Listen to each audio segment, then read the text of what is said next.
oyendo al pastor que decía, venimos a oír a Dios, le cuento una historia de Charles Spurgeon. En una ocasión, una señora que no conocía nada de quién era él, no conocía nada de esa iglesia, pero estaba buscando una iglesia, y la iglesia de Spurgeon estaba más o menos llena, y ella pensó pararse, y se detuvo, no sabía quién era, no conocía realmente al predicador, y encontró que la predicación fue extraordinaria. De manera que ella decidió volver el próximo domingo. Entonces estuvo ahí y al final ella se acercó a Spurgeon y le dice, mire pastor, el domingo pasado yo estuve aquí, yo no conocía quién era usted, nunca había estado en esta iglesia y realmente el sermón, su prédica fue extraordinaria y me tocó. Pero yo voy a ser honesta, yo vine este domingo a escuchar a Spurgeon, que ahora sé quién es, y no me gustó tanto su predicación. Y Spurgeon le dijo, eso le pasó porque la primera vez usted vino a oír a Dios y la segunda vez a oírme a mí. Y yo creo que eso es una gran enseñanza para cada uno de nosotros los predicadores. Yo vengo a oír a Dios. Porque si el Espíritu de Dios no va a tomar lo que el predicador tenga que decir y aplicarlo a mi vida, nada va a pasar. Padre, gracias te damos. Porque tú nos has confiado tu palabra a hombres falibles y no puros. Y tú has confiado una palabra santa y pura y la has puesto en labios de hombres pecadores, salvos, redimidos por tu sangre, pero pecadores al fin. Te pedimos que tú seas con nosotros, que tú seas con el predicador, con el maestro, que tú le guardes, que tú le cuides de errores, de empañar tu palabra, de diluirla, de distorsionarla. Que cuando todo sea dicho y hecho, hayamos visto a Cristo y solo a Cristo entronado. Te lo pedimos en su nombre precioso. Y su pueblo dice, amén, amén. Anoche estuvimos hablando acerca de la caída del hombre y sus efectos. Sus efectos en términos prácticos del día a día. Como yo decía anoche, hemos oído mucho en términos teológicos que la mente del hombre está entenebrecida. 2 Corintios 4:4. Hemos oído como el profeta Jeremías nos habló de que Dios cambiaría el corazón de piedra en un corazón de carne. Eso fue parte de la caída. Tenemos múltiples pasajes que nos hablan de cómo la voluntad quedó esclavizada al pecado. De hecho, Pablo le escribe a Timoteo en su segunda carta 2:25 y 26 y le dice que el hombre que no conoce a Dios tiene la voluntad esclavizada para hacer la voluntad del diablo. Tiene su fuerza de actuar, su accionar para hacer la voluntad de Satanás. Romanos 8 nos habla de que la mente del hombre pecador no se somete a la ley de Dios y ni siquiera puede. Versículos 6 y 7. Y anoche estuvimos hablando entonces cómo cada una de esas cosas nos afecta en el día a día, comenzando con lo que pasó en el jardín del Edén. Cómo el temor de Adán lo arrastramos. Cómo la vergüenza que ellos trataron de cubrir sigue con nosotros. Cómo nuestras justificaciones comenzaron en el jardín del Edén. Y cómo el aislamiento en que el hombre permanece hoy en día es una consecuencia de lo que ocurrió en el jardín del Edén. Pero en esta noche yo quiero entonces mirar a la otra cara de la moneda. Anoche hablamos de ese hombre caído cuyas disfunciones no han sido trabajadas por el Espíritu de Dios. Esta noche, a manera de balancear la ecuación, yo quiero hablar de cómo luce un hombre piadoso, para que lo podamos comparar con ese otro hombre.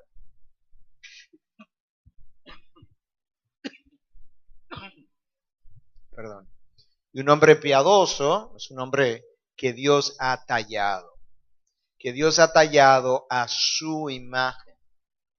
Eso es uno de los problemas, que con frecuencia nosotros queremos adoptar una imagen, una figura, que no es necesariamente la imagen de Cristo. Pero si hay algo que nosotros sabemos por la palabra de Dios, es que el propósito número uno de Dios desde toda la eternidad es hacerme conforme a la imagen de su Hijo. Y hasta que yo no tenga esa imagen completa, Dios estará trabajando en mí, lo que implica que Él estará trabajando en mí hasta que yo entre en gloria. Porque es solamente en gloria donde Él finalmente completará su obra en mí.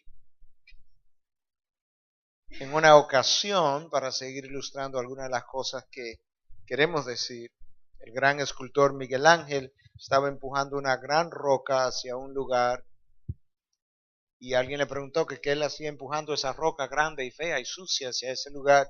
Y le dice, porque dentro de esa roca hay un ángel que quiere salir. En otras palabras, él tenía en su mente la imagen de un ángel que le iba a esculpir de la roca. Y de esa misma forma, en nosotros hay una imagen de Dios que Cristo quiere hacer salir. Y Él estará quitando de nosotros todo aquello que no luce como Él. Esa fue la pregunta que le hicieron a Miguel Ángel. ¿Cómo tú esculpes un ángel de esta roca? Y él dice, yo le voy quitando todo lo que no luce como el ángel. Y de esa forma también Cristo va quitando de nosotros todo lo que no luce como Él. La pregunta es entonces, ¿cómo luce ese hombre? ¿Cómo luce? ¿Cómo corre? ¿Cómo se cuida? ¿De espalda a qué él necesita caminar? ¿Y qué logra él en su mundo alrededor?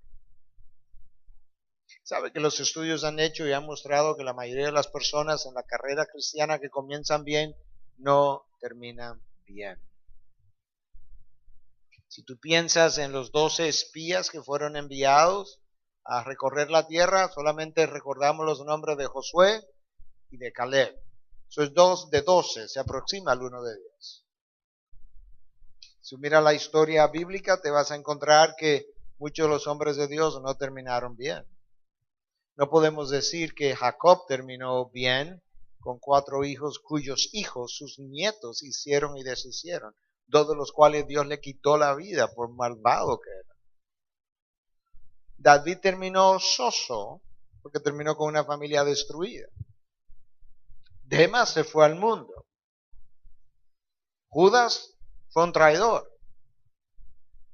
Te das cuenta que esto es una carrera que tiene que ser corrida con sabiduría, con determinación, con definición. Yo espero, oro a Dios que este fin de semana pueda ser un fin de semana de definición.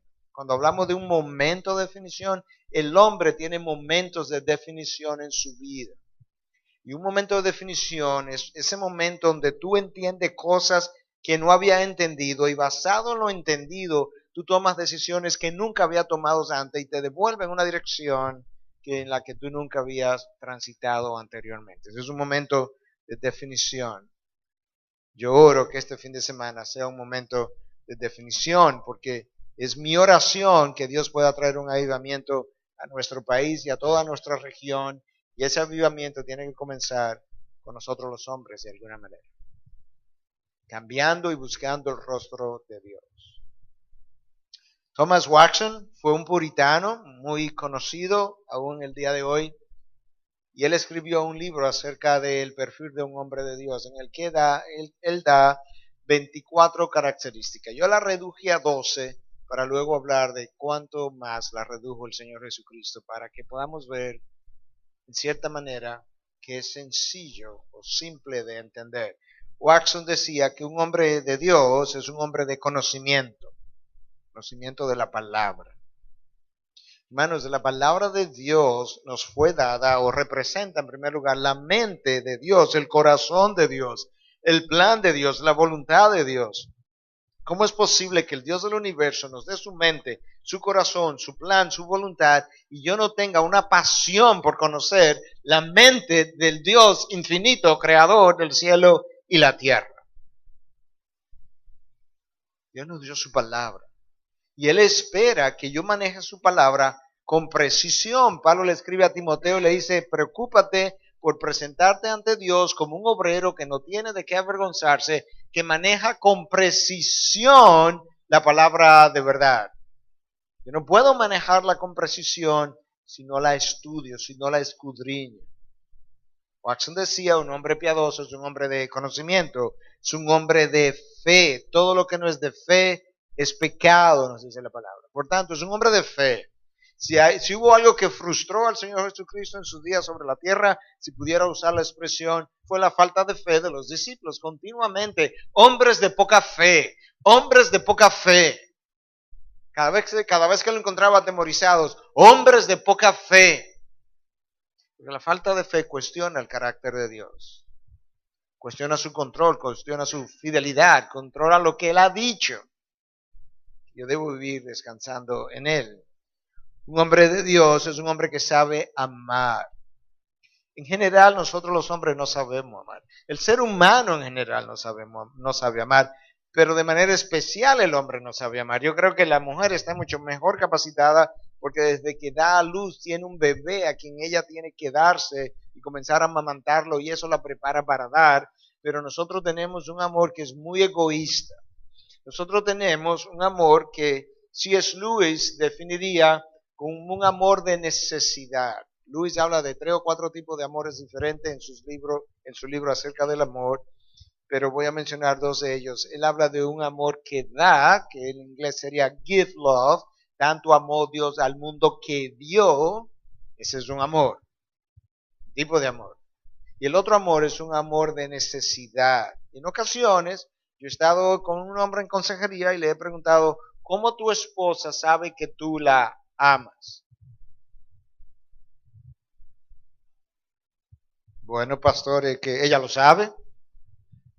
Sí, yo asumo que quizás ella lo sabe, pero ¿cómo ella lo sabe?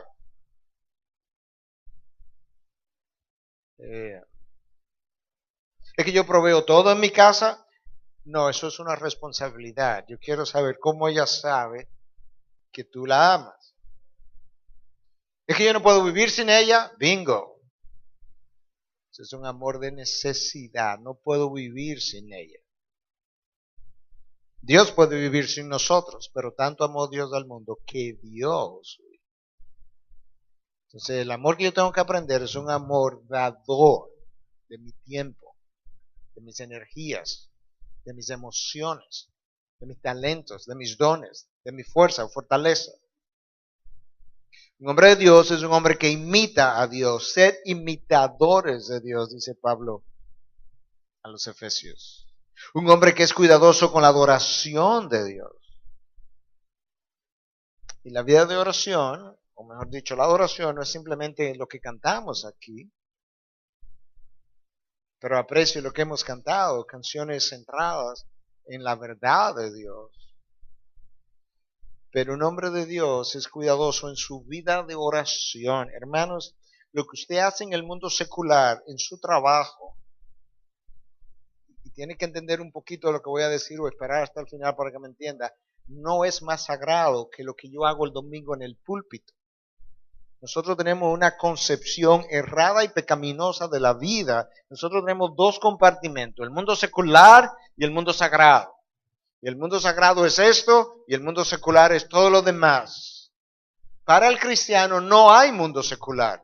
No hay momentos seculares para él. Él vive con el Espíritu Santo, morando en él continuamente. Y todo lo que él hace, ya sea que beba o coma o cualquier otra cosa, tiene que hacerlo para la gloria de Dios. Yo tengo que predicar la palabra para la gloria de Dios y tengo que ver un paciente para la gloria de Dios. No hay diferencia.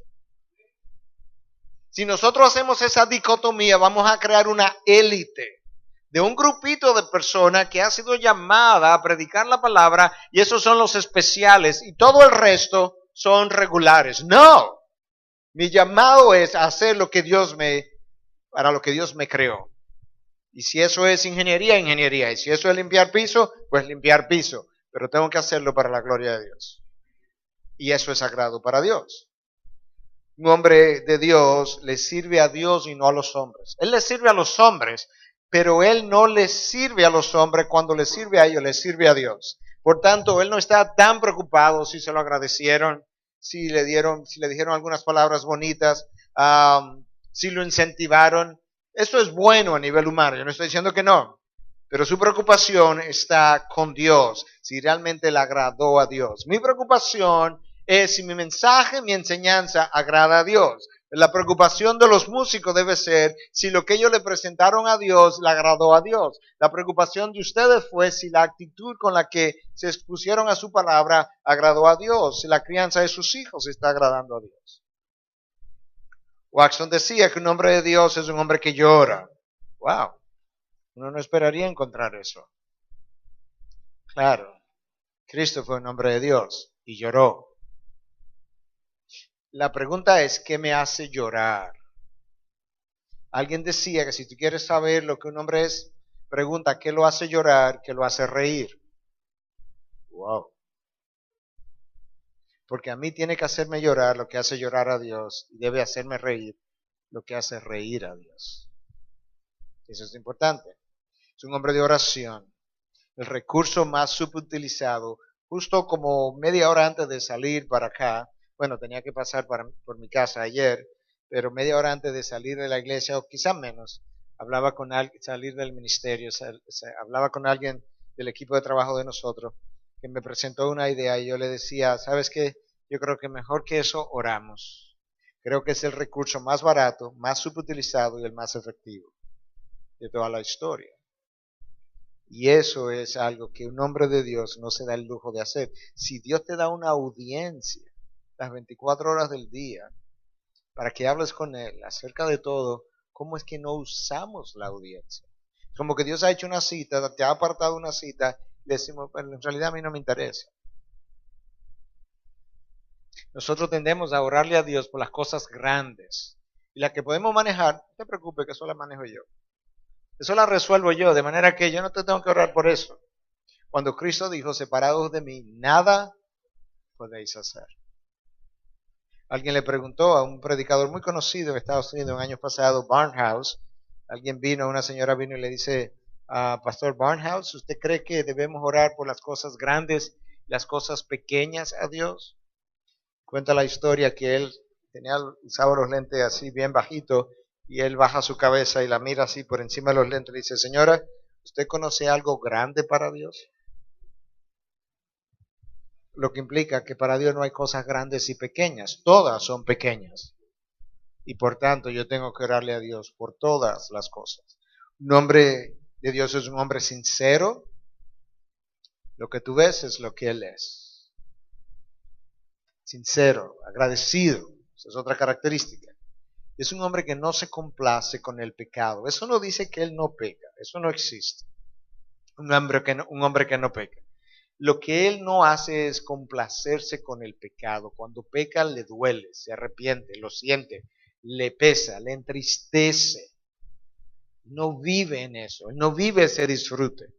Él peca en un momento, peca en una mañana, peca en una tarde, en una noche, pero prontamente él siente el peso de su conciencia.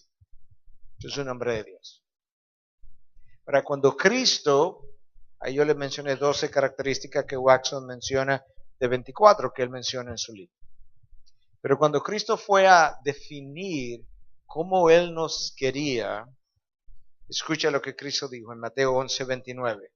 Tomad mi yugo sobre vosotros y aprended de mí, que soy manso y humilde de corazón, y hallaréis descanso para vuestras almas. Déjame mencionarte dos ideas vitales en ese pasaje.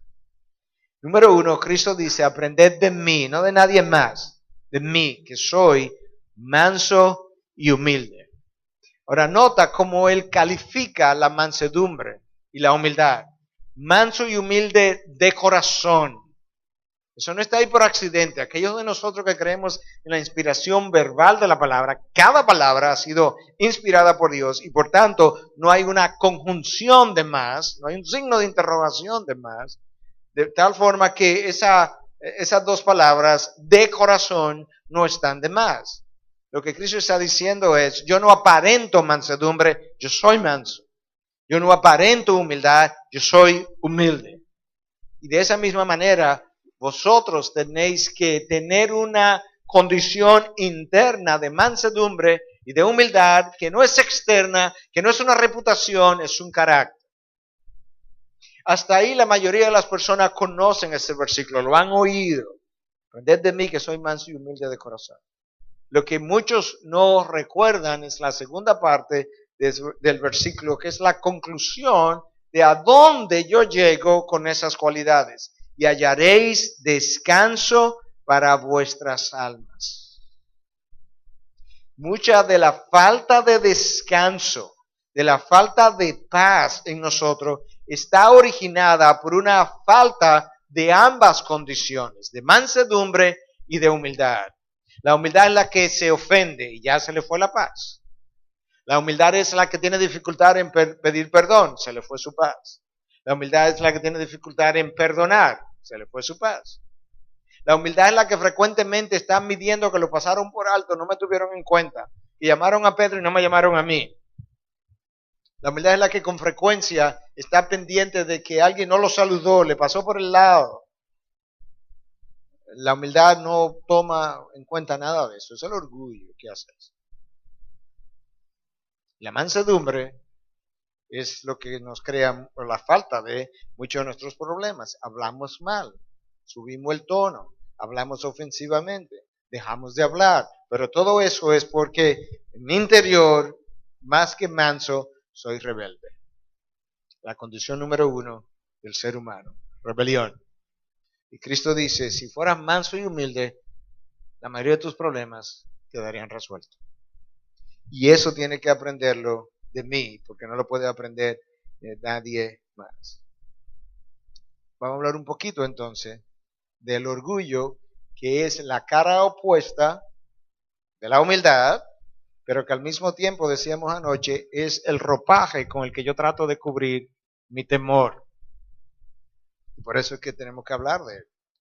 Oye lo que dice el Salmo 110, versículo 5, segunda parte. No toleraré al de ojos altaneros y de corazón arrogante. Es una palabra fuerte, no lo toleraré. No es simplemente que lo voy a ignorar. No es que lo voy a pasar por alto, no es que no lo voy a tolerar. Cuando estos pasajes comienzan a hacer su impresión y a dejar su huella en nosotros, estos pasajes nos llaman la atención profundamente y comienzan a cambiar el giro de nuestras vidas. Es como que Dios me dijera, ¿sabes qué, Miguel? Tienes mucho orgullo y no te voy a tolerar. Yo voy a trabajar eso en ti al precio que sea, al costo que sea.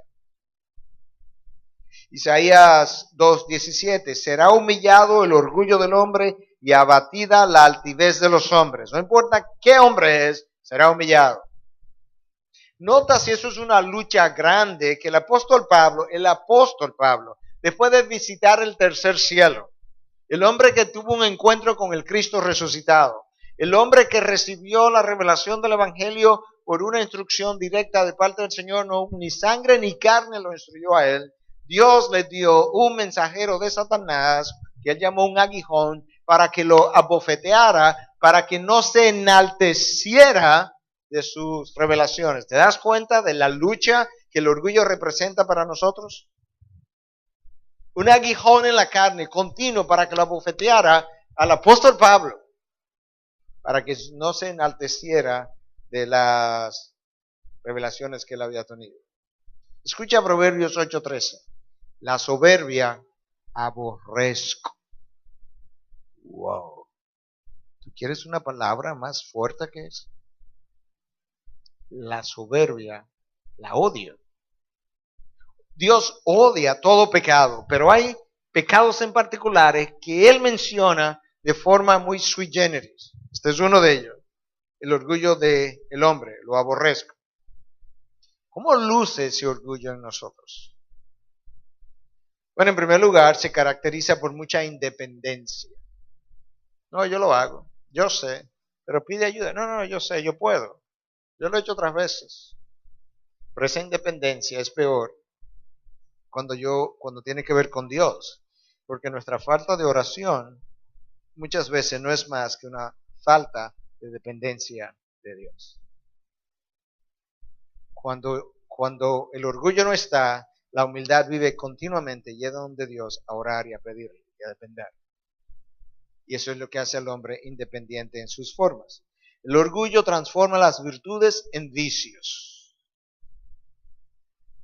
El hombre puede tener un don de predicación o de enseñanza, eso es una virtud, un don, le llamamos bíblicamente, pero si lo fuéramos a poner en términos humanos, una virtud, o quizás en un caso de una mujer, puede ser su hermosura, o puede ser su inteligencia, puede ser algo que es un regalo de Dios, el orgullo transforma eso, que es un regalo de Dios, lo transforma en un vicio. Y de repente lo que era una fortaleza se convierte en una debilidad. El orgullo es crítico. Es crítico y tiene poca tolerancia para aquellos que piensan diferente a él.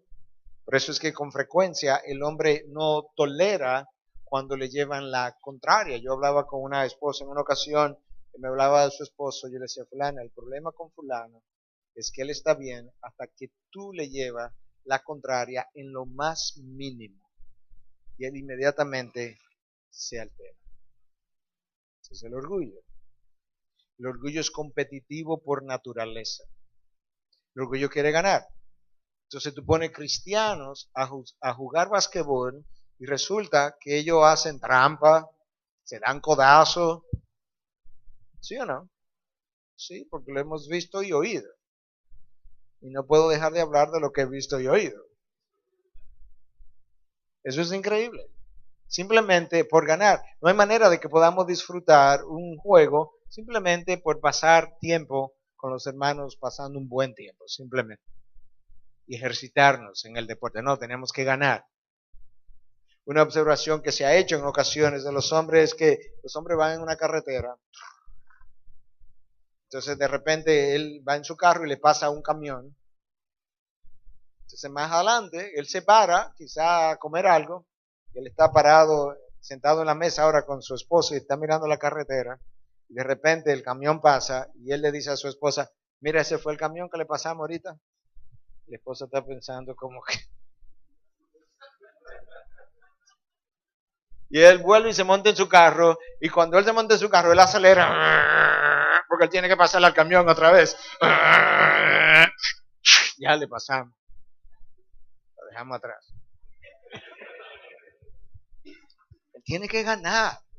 Él no se ve sin poder tener la delantera en todo. Pero mira qué es lo que nos hace orgulloso, decía C.S. Lewis. Nadie es orgulloso por ser rico, listo o de buen aspecto.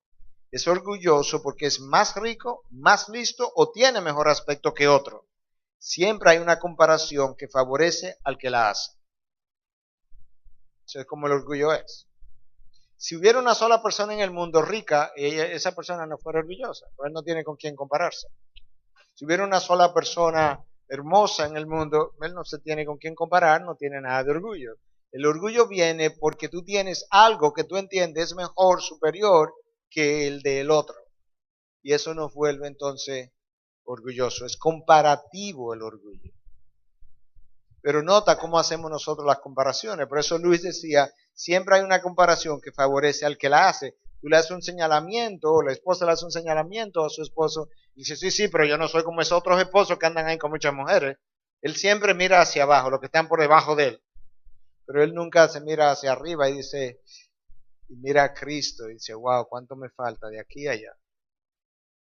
No, porque él va a quedar en una posición desfavorecida y el orgullo no hace eso. Pero escucha esta frase de William Law.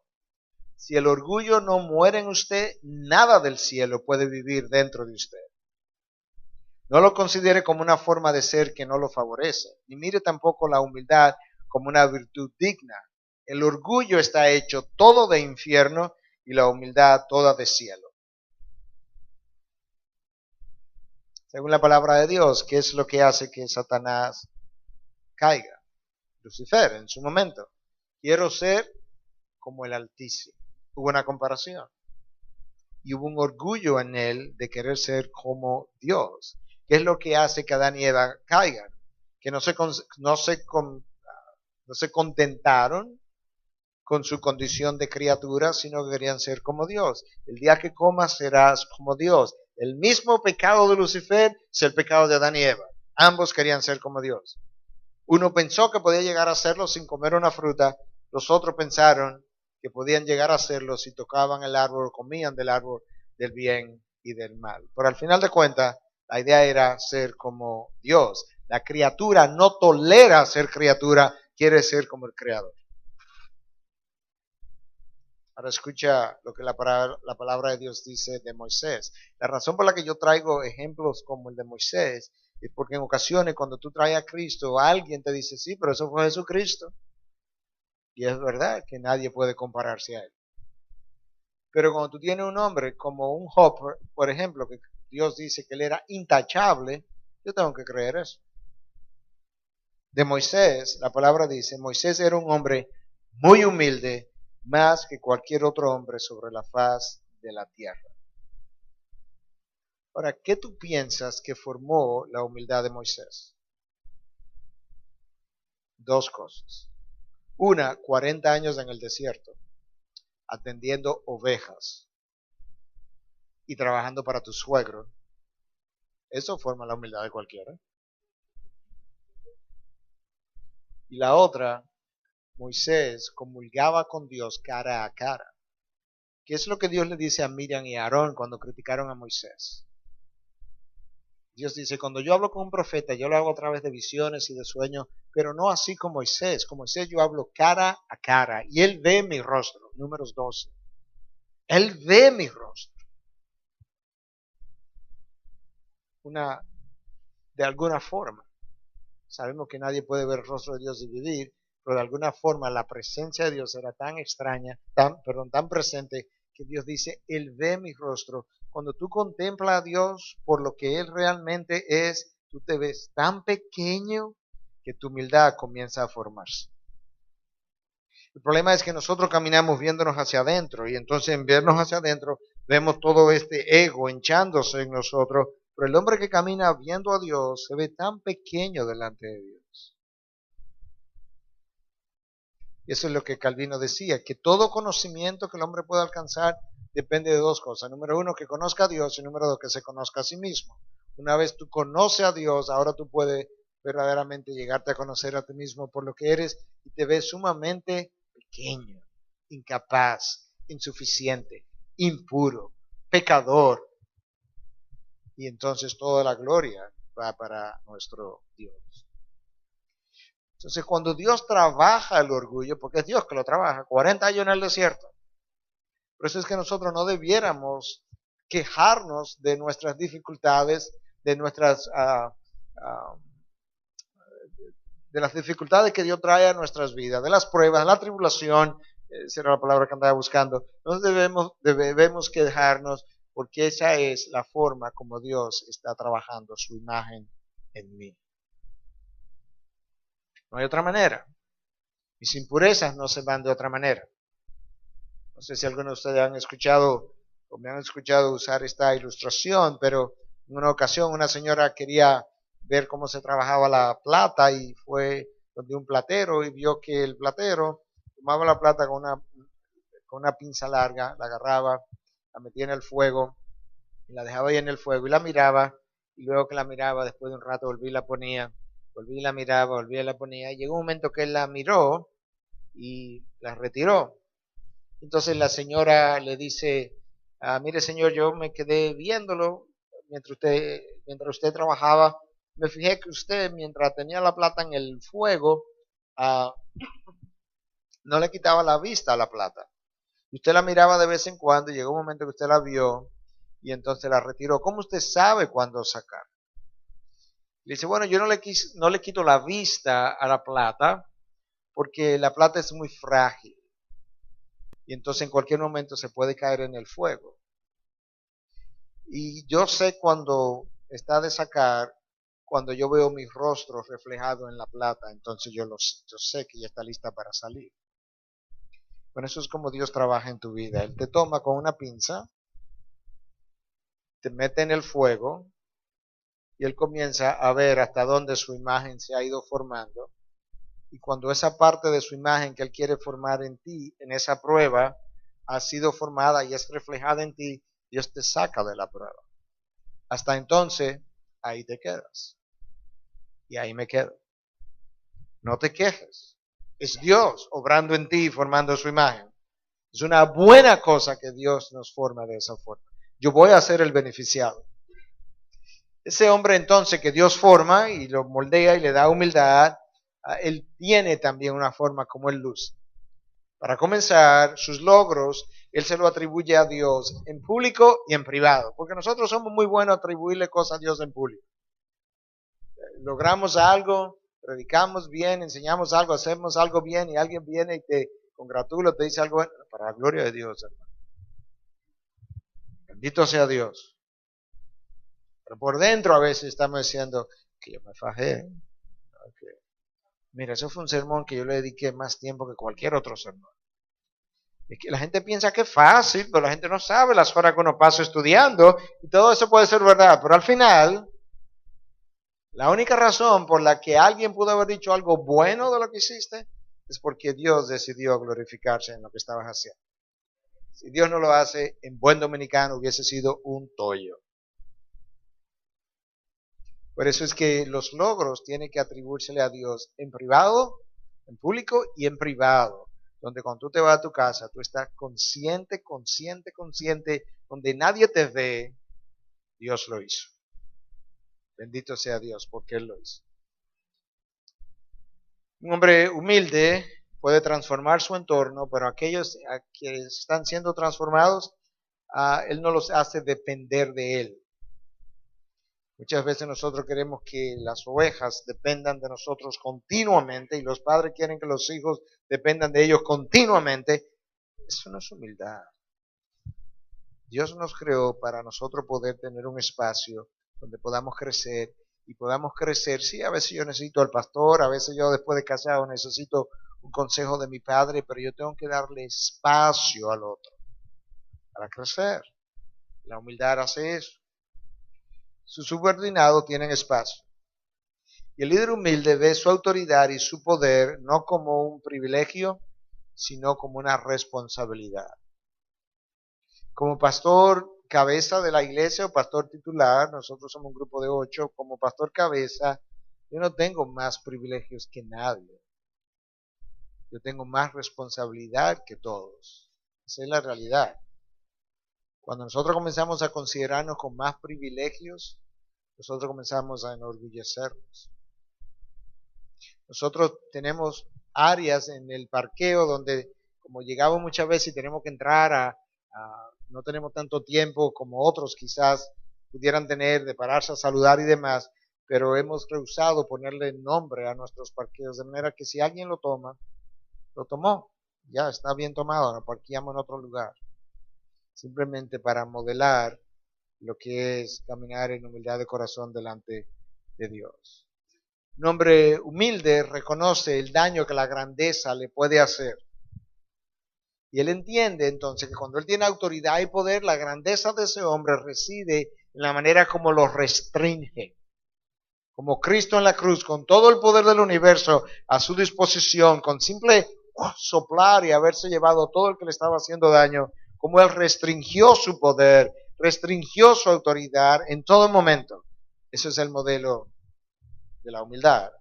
La humildad es poder entonces bajo control, es el orgullo que explota, es el orgullo que se desenfrena, es el orgullo que se desborda. La humildad no hace eso, la humildad sabe controlar sus emociones. La humildad raramente se impacienta, raramente es provocada y cuando lo es fácilmente apaciguada. Es el orgullo que explota como el volcán. La humildad no explota de esa manera por una de las cosas que mencionamos anoche. El amor es paciente. Si hay algo que caracteriza a Dios es su paciencia, su longanimidad. En inglés hay una frase que lo traduce muy bien, dice, God is long suffering. Dios sufre largamente, sufre tu pecado, lo aguanta, lo soporta por mucho tiempo. Esa es la benevolencia de Dios. Pero Dios lo hace porque Dios ama y el amor es paciente. Mi falta de paciencia es falta de amor. Y la humildad está dispuesta a perdonar cuando no habrá ningún beneficio en el perdón. A veces nosotros perdonamos, pero es porque nos conviene. A veces el esposo quiere reconciliarse más rápido de la cuenta con su esposa, pero es porque él quisiera intimidad esa noche. Y la esposa lo sabe y se lo dice. Y le molesta y se irrita. Así como él quería estar conmigo en la noche, mira, de una vez como me estaba buscando al lado. Pero la humildad sabe perdonar y pedir perdón, aun cuando no hay beneficios en ambos casos. Cuando a Cristo le hicieron la pregunta, esto es ilustrativo, de quién es el mayor en el reino de los cielos, él tomó una toalla y una vasija y comenzó a lavar los pies. No fue exactamente así que pasó, no fue esa la pregunta en el momento, pero yo quise ponerlo de manera ilustrativa. En otras palabras, yo soy el mayor entre vosotros, yo soy el maestro entre vosotros, y yo estoy lavando los pies de vosotros. Nosotros somos la comunidad de la toalla y la vasija. Eso es como nosotros debiéramos identificarnos. Yo creo que más allá de la cruz, un buen símbolo sería una toalla y una vasija.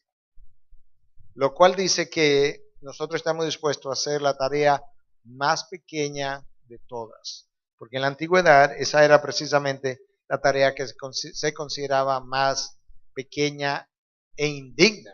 Esa es la razón por la que Juan el Bautista dice, detrás de mí viene alguien que yo no soy capaz, no soy digno de desatarle las sandalias. Se entendía que un discípulo debía ser capaz de hacer cualquier cosa por su maestro, excepto desatarle las sandalias sus sandalias, porque como las calles eran polvorientas y los pies son algo, sobre todo en esa cultura tan sucia, eso era algo por debajo de la dignidad de cualquiera. Juan el Bautista dice, yo no soy ni siquiera digno de hacer eso, y Cristo en el aposento alto, horas antes de morir, toma una toalla y una vasija y lava los pies.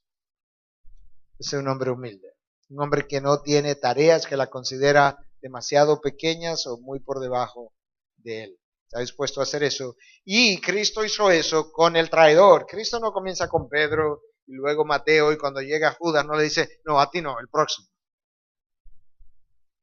Porque la humildad sirve sin distinción. Sin distinción. Cuando nosotros aparentamos humilde, le servimos a quienes nos caen bien, quienes nos agradan, quienes nos aman, quienes piensan como yo. Pero Cristo dijo, si tú amas a quien te ama, no hay ningún mérito en eso. Aún los gentiles y pecadores hacen eso. O sea, que el mérito está en amar a quien no me ama.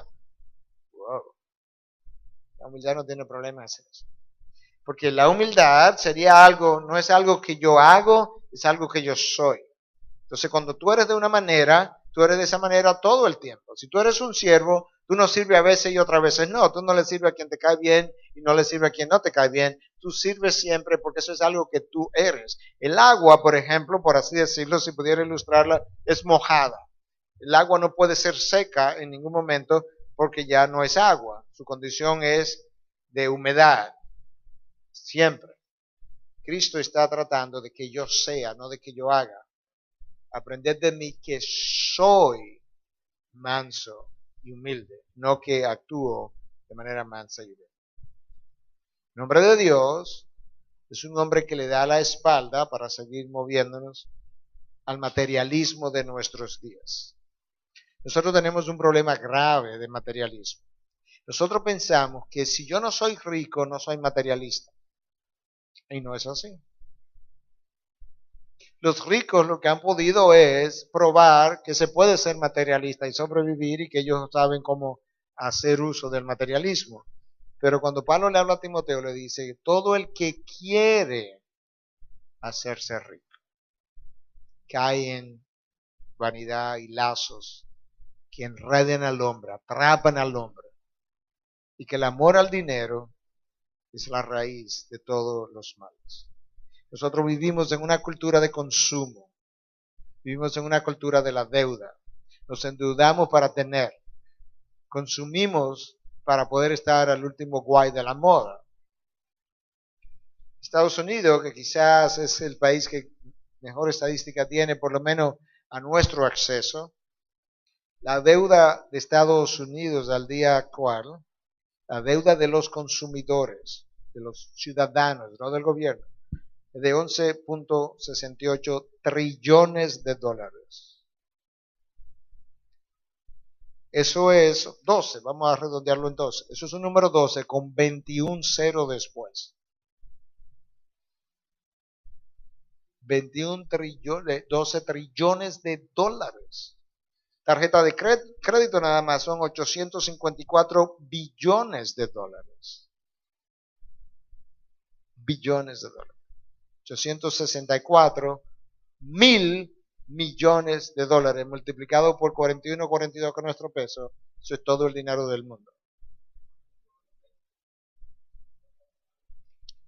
¿Te das cuenta? Pero queremos vivir de esa forma materialista y muchas veces cuando yo entro en deuda, la deuda lo que está haciendo es procurarme algo que Dios todavía no ha provisto. En el pueblo de Israel las deudas con intereses estaban prohibidas. Imaginémonos que hubiera una ley que prohibiera los préstamos con intereses. No hubiera deuda, ¿por quién va a prestar? ¿Cuál es el negocio? ¿Cierto? Y en Israel era así. Yo le decía a tu hermano judío, como que alguien te diga, al dominicano como tú no le puedes prestar con interés. Se acabaron las deudas, porque nadie quiere prestar ahora. Yo tengo que vivir conforme a lo que Dios va proveyendo, poco a poco. Y si hay algo que nosotros sabemos, lamentablemente, es que como somos materialistas, una de las maneras como eso se refleja es mi falta de diezmar a nuestro Dios. Estados Unidos es la nación probablemente que más da. Y estudios han demostrado que solamente un 8% de los cristianos que dicen ser nacidos de nuevo diezman. 8%. Diezmo implica 10%. No que da algo, sino un 10%. Un 8% de la población. Eso es parte de nuestro materialismo de hoy en día. Oye lo que este estudio demostró. Los cristianos gastan 7 veces más en entretenimiento que en actividades espirituales. Un cristiano pregunta, ¿y ese libro cuánto cuesta? Le dicen, 400 pesos. Wow, eso sí está caro. Pero luego él va a comprar algo para su computadora y le dicen que cuesta 850 pesos, 700 pesos, 600 pesos. Y cuando alguien le pregunta, no, hombre, si fueron 600 pesitos nada más. O va a un Burger King y se gasta 300 pesos en un Burger King, un combo, lo que sea, y él no se le encuentra tan caro. Pero un libro de 350 pesos que le va a durar varias semanas de lectura quizás, se lo encuentra muy caro. Yo simplemente traigo esto a colación para que podamos ver que nuestro materialismo se manifiesta de maneras que nosotros no pensamos. Decía alguien, si nuestros deseos materialistas son similares a los del mundo, tenemos muy poco que decirle al mundo. No podemos ser como las naciones y al mismo tiempo ser una luz para las naciones. No podemos ser como las naciones y al mismo tiempo ser una luz para las naciones. Yo le hablaba anoche de Lot y cómo él mostró un corazón materialista. Cómo escogió primero, cómo después de escoger extendió sus tiendas hasta Sodoma. Escucha Génesis 13, 10 al 12. Y alzó Lot los ojos y vio todo el valle del Jordán, el cual estaba bien regado por todas partes. Esto fue antes de que el Señor destruyera Sodoma y Gomorra, y como el huerto del Señor, como la tierra de Egipto rumbo a Zoar. Y escogió Lot para sí todo el valle del Jordán, todo el valle. Y viajó Lot hacia el oriente. Así se separaron el uno del otro. Abraham se estableció en la tierra de Canaán, en tanto que Lot se estableció en las ciudades del valle y fue poniendo sus tiendas hasta Sodoma. Escucha ahora, eso es Génesis 13, escucha Génesis 14. Y tomaron también a Lot, sobrino de Abraham, con todas sus posesiones, pues él habitaba en Sodoma. Y partieron. Él no simplemente extendió sus tiendas hasta Sodoma, él habitaba en Sodoma. Ahora mira las condiciones del corazón materialista de Lot, para que podamos verlo. Número 1, cuando Abraham le propone separarse, Lot escoge lo mejor. Número 2, Cuando Lot escoge, nunca tú lees en ningún momento que él le haya propuesto a Abraham que oraran a Dios y hablaran con Dios para ver lo que Dios decidió. De manera que la opinión de Dios no fue una consideración. Lot no consideró si la condición del lugar donde iba le afectaría. En ocasiones yo he tenido personas en consejería que me dicen, pastor, tengo dos ofertas de trabajo, no sé cuál escoger y una, que es la que a mí me gustaría realmente, me van a pagar, no sé, 15,000 pesos más o 10,000 pesos más que en el otro. Y con frecuencia yo tengo que decirle, espera, ya comenzamos mal. Porque si el primer elemento de evaluación del trabajo es lo que te van a pagar, el dinero va a tomar la decisión. Y si el dinero toma la decisión, el dinero es Dios y no Dios. Yo tengo que considerar si ese trabajo va a afectarme a mí, si va a afectar mi familia, si va a afectar mis hijos, si va a afectar mi condición espiritual. Bueno, un domingo al mes ya no puedo venir a la iglesia y los miércoles tampoco voy a poder estar, pero un mejor trabajo porque este trabajo me va a dar más currículo, me va a ayudar y todo eso puede ser verdad, pero va a hacerle daño a mi condición espiritual. Ahora, Lot no tuvo ninguna influencia. Lot fue un hombre justo, pero para sí mismo. Cuando Dios decide juzgar a Sodoma y Gomorra, no se encontró a nadie que Lot hubiera influenciado. Ni amigos, ni vecinos, ni familiares. Lot no pudo influenciar a su esposa. Se quedó atrás. Usted conoce la historia, ¿cierto? Lot no aprobaba la inmoralidad de Sodoma, pero se quedó callado. Sus hijas terminaron, como dijimos anoche, emborrachando a su padre y teniendo relaciones con él, y él las ofreció para la inmoralidad. Lot fue un hombre que mostró condiciones materialistas en su corazón. Entonces, un hombre que no es un hombre de Dios, no lidera a su familia, no lidera a sus hijos. Ese hombre puede impresionar a los que están afuera, pero no impresiona a su familia. Su familia lo conoce. Y ese hombre muchas veces hace crecer su negocio, frecuentemente te habla de cómo su negocio le está yendo bien, o sus ventas, o cómo le aumentaron el salario, pero él no puede hablar de su crecimiento personal. En una ocasión yo estuve en una reunión con misioneros, y después de un tiempo con ellos, yo me detuve y le dije, por favor, ¿pudiéramos hablar de cómo Dios está trabajando en nuestras vidas? Porque las últimas veces que me he reunido con ustedes, de lo único que hablamos es cuántas personas bautizamos, cuántas personas hicimos miembros, cuánta iglesia plantamos, todo es número. Pero la última vez que yo leí la palabra, me quedó la impresión de que los números no impresionan a Dios. Lo único que pudiera, entre comillas, impresionar a Dios es la condición de mi corazón, no los números.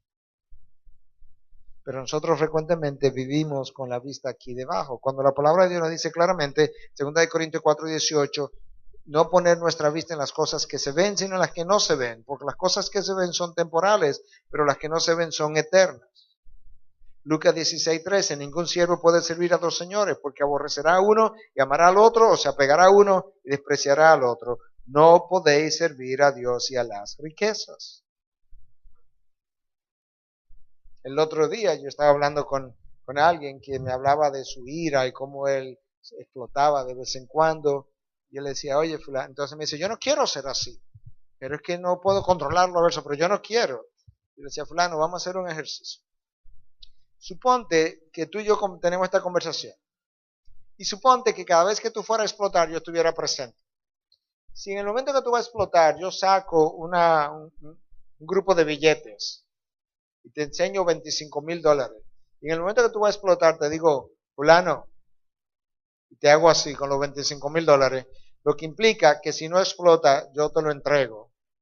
¿Cómo cuántas veces tú crees que tú explotarías?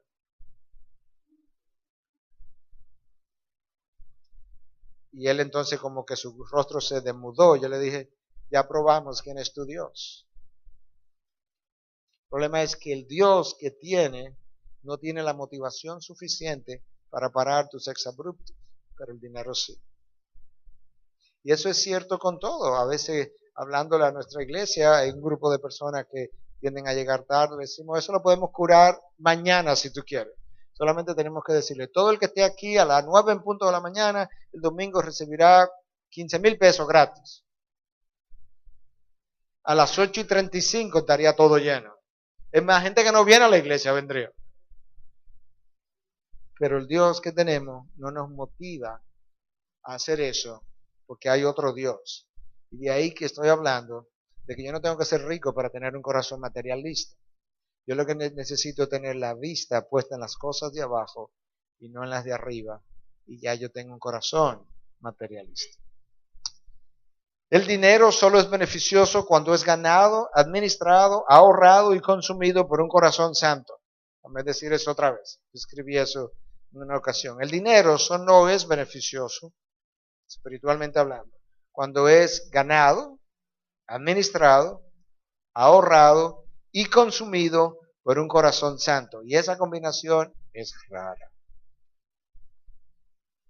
Si tú revisas las veces que Jesús habló de dinero, la mayoría de las veces habló negativamente del dinero. La enorme mayoría de veces.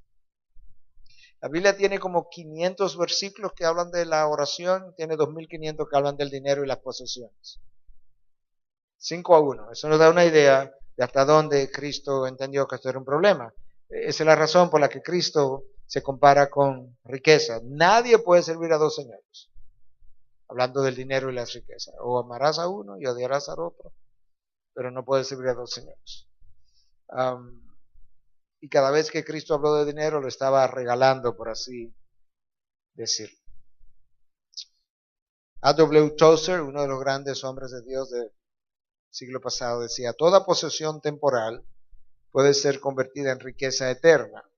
Lo que le damos a Cristo inmediatamente es tocado con inmortalidad. El único dinero que yo voy a ver otra vez es el que invierto en el reino de los cielos. Decía alguien que usted nunca ha visto un carro fúnebre con un carrito atrás lleno de cosas que se van a ir con el muerto, ¿cierto? No, todo se queda de este lado. Y puede ser que yo no tenga mucho, pero mi corazón puede ser tan materialista como aquel que tiene mucho, porque lo deseo, lo sueño, lo aspiro, o tengo envidia, o tengo celo, porque quisiera tener esas cosas. Cuando en realidad, si fuera a tener envidia de algo, es de que no debo, porque es pecado, pero si lo fuera a tener, debiera ser de riquezas espirituales y no de las cosas materiales. A ver el tiempo que me queda, que tengo que medir mi tiempo. Se nos fue prácticamente la hora, pero un hombre tallado por Dios no solamente le da la espalda al hedonismo, es un hombre humilde, dijimos, es un hombre que le da de espalda al materialismo y es un hombre que le da la espalda al hedonismo, el placer, la búsqueda del placer, que es uno de nuestros problemas hoy en día. Cuando nosotros hablamos de placer, muchas veces nos enfocamos solamente en el caso del hombre, pornografía, ¿no? Placer en todas sus dimensiones. Alcohol, no, vamos allá. Droga, no, vamos allá. Nosotros muchas veces tenemos adicciones a juegos electrónicos hoy en día. Es una de las grandes adicciones hoy, a juegos electrónicos. Uno de los problemas de la juventud hoy en día, entre 20 y 35 años, es que no quiere casarse, no quiere abrazar nuevas responsabilidades. Quiere vivir con la novia, no en la misma casa, no juntarse sexualmente, pero quiere seguir viviendo con sus padres para que le paguen el agua, la luz, comida, ropa limpia, le planchen. Y hoy tenemos un problema definido como la adultocencia. Adultos que quieren seguir en la adolescencia. Y se llama adultocencia. Hombres que no quieren abrazar responsabilidades porque quieren seguir jugando. Eso es como se le clasifica. Quieren seguir jugando a la vida, entreteniéndose con la vida. Viven de un fin de semana al otro fin de semana en su mente. Y eso no puede ser una de las características del hombre de Dios. El hombre de Dios entiende que la vida es una misión, es una tarea con cosas asignadas por Dios desde el momento en que me creó, me concibió y me trajo a este mundo. Y Dios me ha puesto una generación para que yo impacte esa generación.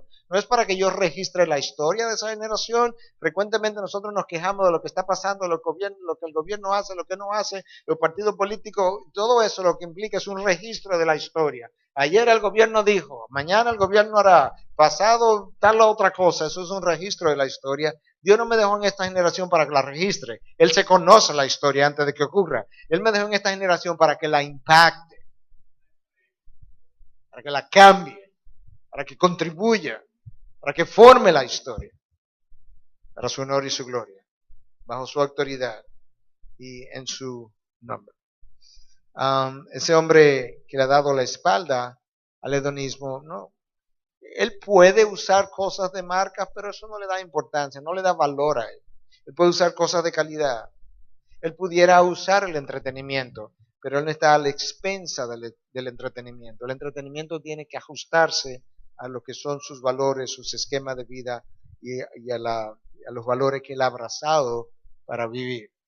Usted conoce la historia de Salomón, usted conoce el hombre más sabio del mundo, más rico del mundo, y el hombre más sabio y más rico del mundo no supo administrar el dinero. Perdió la cabeza.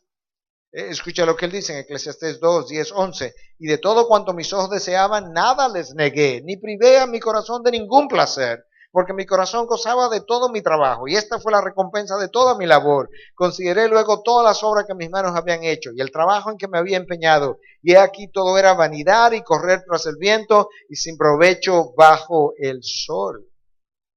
Todo. 1000 mujeres, vanidad. Vino, vanidad. Riquezas, oro, plata, vanidad. Caballo, vanidad. Obras, templo, todas las riquezas del mundo. Vanidad, vanidad, vanidad. La palabra vanidad implica vacío. Todo esto tiene un vacío en mí. Nada de eso me lo ha llenado. Ni nada de eso lo va a llenar. Porque Dios creó al hombre con un vacío que solamente Él lo puede llenar. Pero el hombre se pasa toda la vida tratando de llenar ese vacío con cosas materiales. Lo peor de todo es que el placer que yo busco lo creó Dios. Por eso Luis decía, no hay un solo placer que Dios no haya creado. Lo que pasó fue que en el Edén, Satanás distorsionó los placeres. El placer sexual lo creó Dios.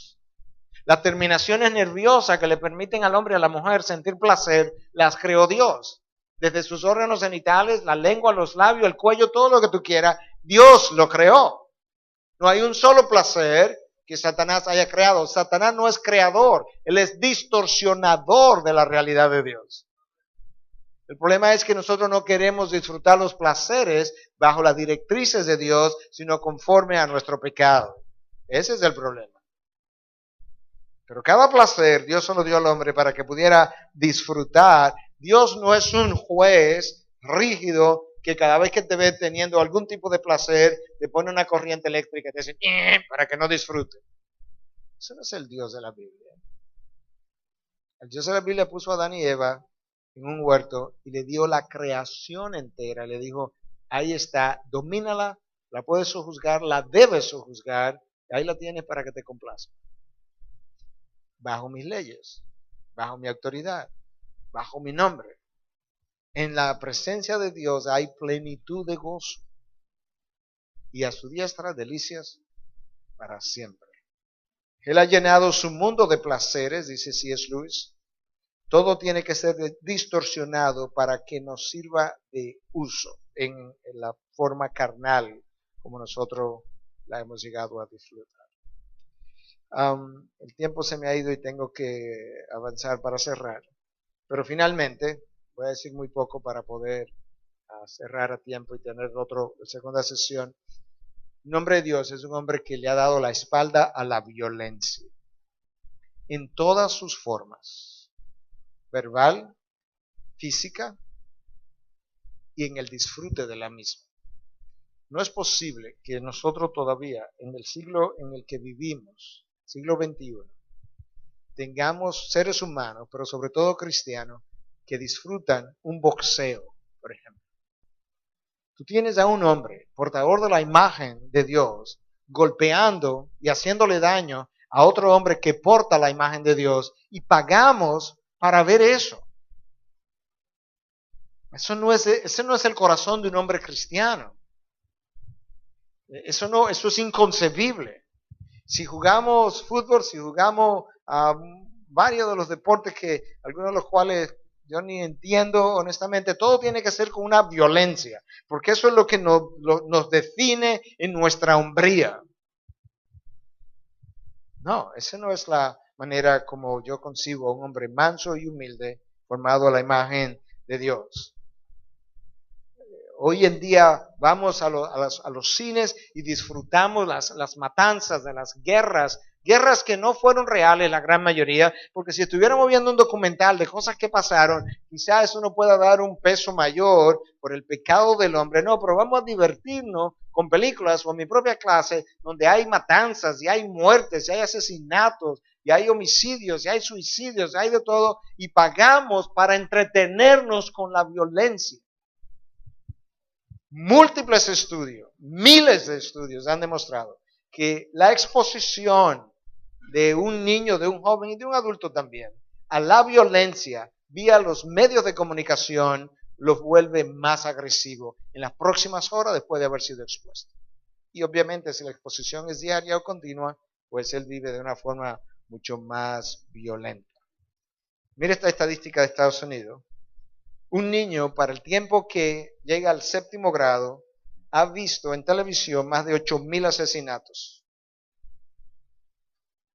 Y para los 18 años ha visto más de 18,000 asesinatos. Quien reporta eso no es la Asociación Bíblica de Estados Unidos.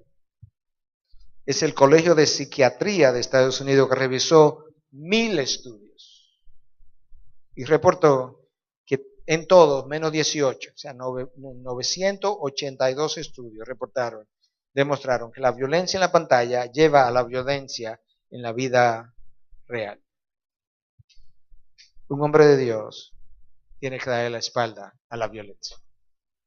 En su forma verbal hacia su esposa, en su forma verbal hacia sus hijos, en su forma verbal hacia otros hombres, no puede andar manejando y insultando al otro, deseándole de todo y luego desfigurando la imagen de Cristo en él o dándole una mala reputación al nombre de Cristo. Hay otras cosas que pudiéramos decir, el tiempo es nuestro enemigo principal.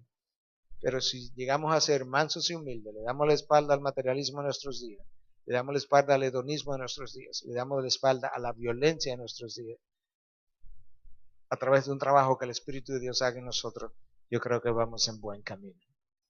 Padre, te alabamos y bendecimos en esta noche y te damos gracias por estos hombres que han escuchado pacientemente y con atención el reto que tú nos has traído a todos, de poder vivir con la imagen tuya formada en nosotros, rechazando todo tipo de violencia, de placer pecaminoso, de materialismo y de orgullo que consume mi persona y la vida de aquellos que están a mi alrededor.